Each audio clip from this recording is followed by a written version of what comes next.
بري قد كفلا مقاتيتيف أدقاما كنا لو نما سلبسا نما غاغا أوف مساتي أوف الجيسو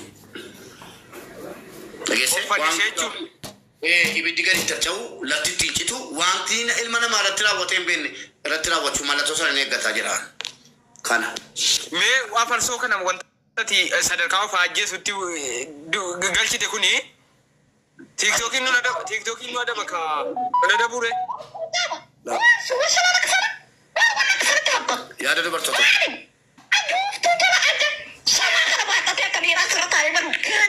وشان كم وانا افهم مالي افهم كم نجت بوك جرى بوك كيف كطريقه ما فريديو عرابو ليما ما تفيد نجي سلاري معكم يا برسون نتيني مالي ايران ما ارسل يا بسني لما ربي ساعه مبارك خنابه ربي سكابي انا سكابي انا سوا يا ده برتو تادي كل ما فيديو سرت كولي يوسف بني كولي يوسف كان ارجني ديكالا يا ديكال دي جافرسو كل المان نسيبه كاجاتي اوكي مالو ما في لا تقوم انا واني دنجن دي مالو مسيو بجلكم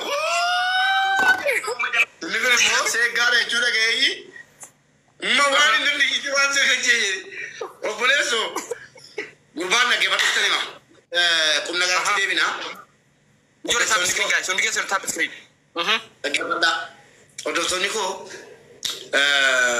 ابرسو انا تقديش اجسني انا فردوتو تقديش خنا بوچولا خوتي مجال اتنا جلاب ومن بربادوان بوچولا سري المريسي سري علمنا ما قد فتحه غرانا نياتا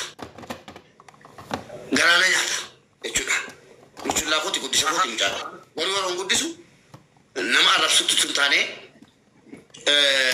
اما بكينا بيرونا كي غستي سارا كي نما كما تو غلاف كما لما غلافي كان قديسانتو كان افام برسيسانتو afaan nama maksaa isa jedhan san ta'e gaafa jalqaba dhufu viidiyoo si viiduun danda'an bismillah jedhee gaafa dhufu afarsoon dubartii si komandooti keessaa dhufe qabadhu waraabadhu laheessi dubartoota si komandoo ni dubartii dhaaminaamin jedha keessaa dhufe jennaani yaa rabbi eessaa moo ol galee maraatuun kan dubartii si komandooti keessu hidheetan gastiisaa ragalee obboleessa koo eenyu maqaan keenaa afarsaa wal barreega afarsaa jedhe dhuguma afarsaadha dhiisin jeeni hadda dubartii si komandoo jettee keessaa jirta malee gor namoota waraabbatee ittiin ijoollee kana cabsu jira dhiisi jedheen galataa ture bale sana booda guddataa dhufu galee guddataa na dhufu mucaanan kaleessa gorsaa ture suuraa kiyya garagalchee bira ta'a ay isa muutee jechuudha kan afaan barsiisan afaan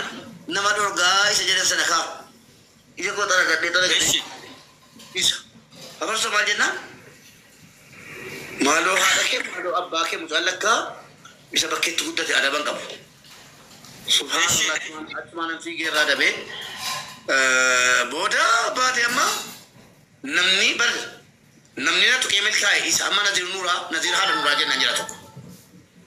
Naziir amma Itoophiyaa jirti. Wasiin nuti isaa. Ammata 2019 kaasee na arrabsaa jira hin milkoomne. Wona baalee jennaan jira.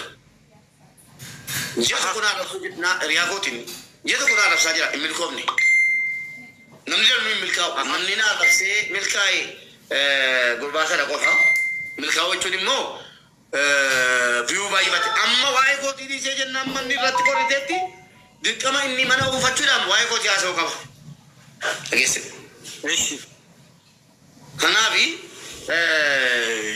waan gaarii alama Itoophiyaa keessaan walakkaa magaalaa Finfinneen ta'aa jira. Inni immoo gaarii iyyuu ta'uu hin danda'u.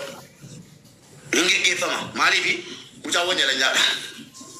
Wanjala hedduu hojjete Abbaa Jifaariin dhageesse. Abbaa Jifaar Itoophiyaa guutuun musliimni Itoophiyaa guutuun ittiin dhaaddattu dhageesse. Abbaa Jifaar goota duniyaa aakiraa. Abbaa Jifaar kana biratti abbaa koo taanii fituun taanee dhugaa rabbii dubbachuudhaaf Abbaan Jifaar ummata koo ficcisiisuurra jedhanii mala fayyadaman qabu. Barrisuun darbeera. Dhageesse. Dhaloonni borii waan barbaade naana jedhu malee ani ummata koo ficcisiisuurra jedhanii waan diffeensa ofirraa godhan qabu Minilikiin. Biltiidha nama jabaadha nan deeggare kan kotaaniif miti. Warri fichisiise maal argate? Dhageesse? Wanni argate hin jiru. Kanaaf abbaa Jifaar akkas ta'an jedhee haasa'uun sheemiidha. Wallahi gatii isa gaafas. Afarsoon kun kutaa Oromiyaa keessaa Jimmaa qofa tuqqe moo akkam kanas itti daddabale? Shawaa makan tunne jedhama. Shawaa mata farsoo maal jedhee waraabamee gadhiisee kee ijoolleen kaasee ijoolleen gara na kaasee kana kaasee harar geessu keera kan inni tuqeen jiru. Si galee makaleessa Oromoo kutaa kutuutti gammadaa ture. Amma rakkoon jiru maali beektaa? Waraabadhaa. Rakkoon guddaan jiru kan Oromoon kuni dhaggeeffadhu. Waan Oromoon sodaatee irra darbu wayiin dubbadhaan taatessi waan hin takkaa dubbadhee hin beekne. Ayyee dubbadhu. Jiru tokko beektaa namoonni tokko amma Jawaar Mahammad tas ba'e. Jawaar Mahammad jechuun hayyuu Oromoo qofa osoo hin taane hayyuu Itoophiyaati. Mucaan sammuu qaba. Gosii nuti abarsoo kun akkuma abarsoo godhaa jiran kanayyi mucaan bakka harkisan didanii kee as harkisu achi harkisu keenya wallahi gaafa keenyaan jabaattu xumurri ishee akka hin tolleen bareeda. Keenya. Eeshi. Gannas harkisu jechuudha. Eegaa mucaan kana Oromoo tolfii jedhaa jira. Oromoo hundaaf hojjetaa jira. Wallaggarraa haga jimmarraa haga arsiirraa akka kan argetti hundi Oromoo Jawaarii profaanii kaatee Jawaariin dhaaddata yoonki jibee dhaggeeffadhaan. Dhageesse. Eeshi. Marti yeroo sana miidiyaa irratti baanee keenya jedhaa turan akka namni Jawaarirraa yaani fagaatu godhaa dhufan. Gara gandaatti harkisanii akka namni Jawaarirraa fagaatu godhan jechuudha yaani eeshi. Gandatti galiimoo akka shakkii Oromoo keessa fidan eessa jirtu? Jarri yeroo sanaa sun eessa jirtu jechuun barbaada gidduudhaan. Maa calliftan? Eeshi. Duuba gortee gaachana taa'an malee. Afarsoon akkuma Jawaar sana gara gandaatti harkifamee jira moo akkamiin? Maasni bu'aa keessa abarsoon moo nama arrabsu antis waa'ee Jawaarii waa'ee abarsoo walitti hin fidu. Jawaar jechuun nama sammuu qabu nama barate dhageessee nama yuunivarsiitii adda addaatti eebbifame. Jawaariin keenya jechuun nama qaanfachiisu dhaga'i. Meen haasa'in gaa gidduudhaan waraaba maala. Jawaariin keenya jechuun nama qaanfachiisu nama inaaffisa Jawaar nama cimaadha. Dhugaa dubbachuuf ana biratti amma mubaarakii biratti Jawaaritu qoleessa kiyya ta'e Jawaaritu ganda kiyya ta'e Jawaaritu gara ta'e waa danuu hawwaan nama inaaffisa gurbaan nama barate dhageessee. Jila kita qabu dudduba qoranii difeensi gochuu gargaaruu bakka rakkootti wajjin dhaabachuu barbaachisa malee as harkisuu sun barbaachisu ture. Kan Jawaar illee ta'uyyuu keenya jechuun nama qaanfachiisu. Jawaariin nama qaanfachiisu. Jawaariin abbaa barbaade keenya jechuun nama qaanfachiisu. Kana gurbaa gadi ta'ee uummata Oromoo takkaa seenaa biyya duniyaa irra hin jirre. Oromoon wal qabdee akka muka wal keessa baasu. Eessee gurbaa kana godhe keenya jedhanitti dhaadachuu caala maaltu nama arsasi. Ittiin dhaadatamee jira jechuudha. Afarsoo kanaan dhaadatamee jira. Viidiyoo si bana abshir jabaa keenya goota keenya eessee qaanyii uummata qaanyii miidiyaa jiru jechuudha. Eessee afarsoo hoolaa caalu kan takka waa hojjetee hin beekne nama arrabsuu malee kutaa namaa xiqqeessuu malee ummata Oromoo walitti buusee ummata sikkoo mandoonna kan jiraataa dhufu ummata Walloo walitti buusee qabaa fidaa jechuudhaan. Seenaa Oromoo keessa hin jirre. Eessee? Eeshi.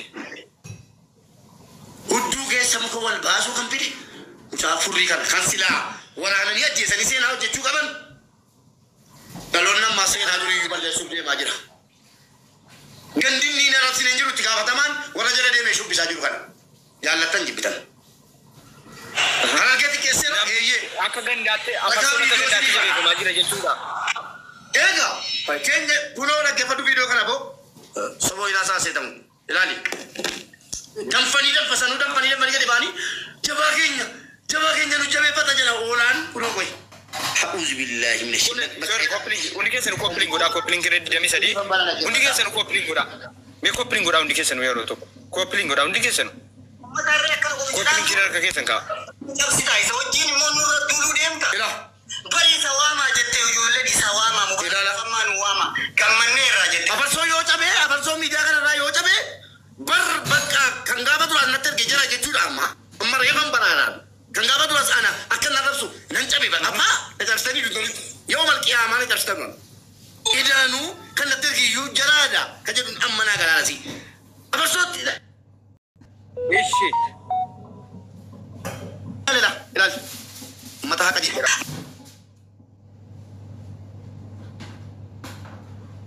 Maali si kumandoon yookaan ganne irraa dhalatti gaafa yoo gaafa namni du'e biyyee irraa harka kan gargaare kaarra biraan dhaabanne abarsoo bira gaafa buddeessa keetti irra duula bira dhaabachuu hin dandeenye yoo ni gaafni ati hedduu gaafa kami laali maal mul'isa Ganda isaati. Inni kun.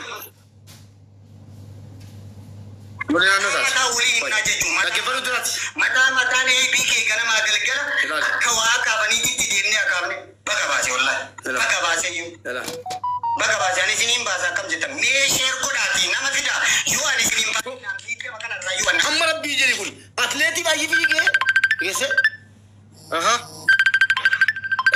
Kun waraana afarsooti jechuudha. wanti dhaaddatan kun Saadiidin. Ijoollee kopheedhaan ilaali Sadaabu bakka meeshaan ciisee na dhumate. dubartii Saadiidin mi'a furu waa achi keessa hin jiru wanni akkana kaasee sadaabu bakka meeshaan ciisee na dhumate. Maali wanni hudduu keessa qabuuf keessa Asama billahi kiyyaama gisee ciise kiyyuma barsan wanni keessa nama gachuu ofirraa qabuun beeku maali mee ol baatee waan argiti kan kayyattu barata akkas ta'e bakka ani xiqqaachuma barata kana ta'e mucaa gadi ba'ee ishee keessi arrabsaa oolu